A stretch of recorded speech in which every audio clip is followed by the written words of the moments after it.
আমাদের এই বাংলাদেশ সকল দেশের সাথে বন্ধুত্বপূর্ণ পররাষ্ট্র নীতিতে যাবে, কিন্তু সেই বন্ধুত্বপূর্ণ পররাষ্ট্রনীতির সুযোগে কেউ যদি মাথায় উঠে বসে, আমরা তাকে মাথা থেকে মাটিতে ফেলে দিতে বিন্দুমাত্র দ্বিধা করব না।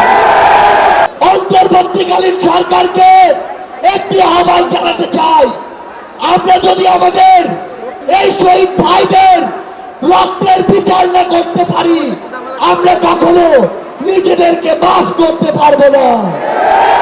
আমাদের সংগ্রাম কি শেষ? আমাদের সামনে এখনো খুনিরা, খুনিদের দোসররা এখন উন্মুক্ত ভাবে চলাফেরা করে। যারা আমাদের ভাইদের হত্যা করেছে, ওই ছাত্রলীগ, যুবলীগ, আওয়ামী লীগের সন্ত্রাসীরা, তারা এখনো বিভিন্ন দিক থেকে আমাদেরকে দেখে আর মুচকি হাসে। এই খুনিদের বিচার হতে হবে কিনা, আবার যারা আহত যোদ্ধা রয়েছে, শহীদ পরিবার রয়েছে, তাদের এই খুনের বিচার হতে হবে কিনা, আমরা অবিলম্বে অন্তর্বর্তীকালীন সরকারকে একটি আহ্বান জানাতে চাই, আমরা যদি আমাদের এই শহীদ ভাইদের রক্তের বিচার না করতে পারি, আমরা কখনো নিজেদেরকে মাফ করতে পারবো না।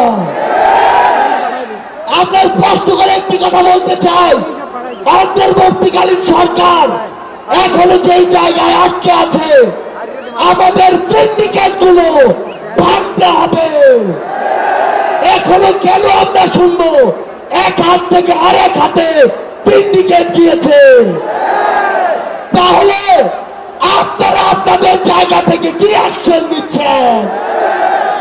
এক হাত থেকে যদি আরেক হাতে সিন্ডিকেট যায়, তাহলে সেই হাত আপনারা ভেঙে দিচ্ছেন না কেন?